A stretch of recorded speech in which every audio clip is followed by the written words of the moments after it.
As we think about freedom and responsibility, and we can see some of the sort of nuance and complexity in it, there's a couple other things we have to consider. Margaret Stevenson talks about kind of a paradox that we're confronted with in freedom and responsibility. You cannot be truly free without having responsibility, but you can't develop responsibility without having the freedom to do it. It's a paradox. We have to really live in that all the time with the children.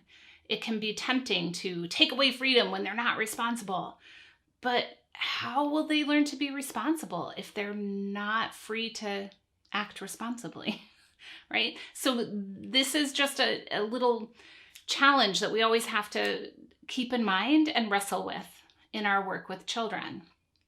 And another important thing about freedom and responsibility is that they're not possible without knowledge. For example, take a look at this calculus problem. I'm going to give you the freedom to solve it. Just freely solve that problem, enjoy that freedom, have at it. I'm wondering how you're reacting right now. Some of you may be fine with that. You may be halfway through the problem by now because you have the knowledge you need to exercise that freedom. But some of you might be having a slight panic attack right now because you don't have or have forgotten the knowledge you need to exercise that freedom.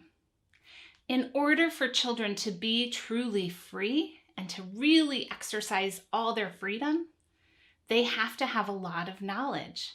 So 6-year-olds that enter the classroom don't have a lot of freedom because they don't know the classroom very well. So there's not a lot they can do independently. They can't exercise their freedom. And so that's why we give them lots of lessons and presentations so that they can be freer in the classroom.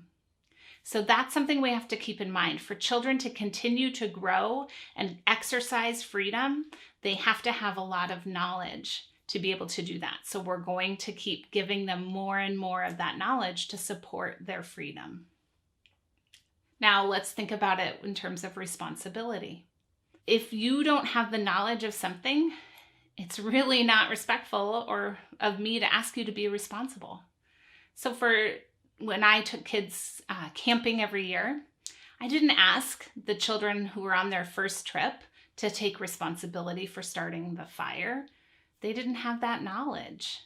But someone who had been with me 4 or 5 years, sure, I've shown you how to do it. You've had practice with it. Take responsibility for building the fire.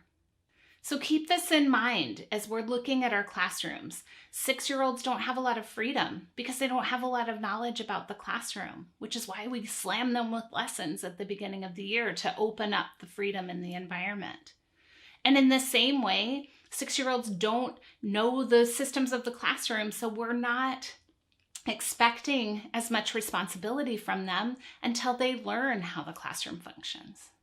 All the time, we have to be thinking about not this balance. It's not a straight balance scale of freedom and responsibility equal. It's going to be out of whack because they're developing simultaneously. And sometimes one is going to go further than the other. And we can't take one away because the other isn't in balance. We have to think about how we can support the children and continuously furthering these capacities.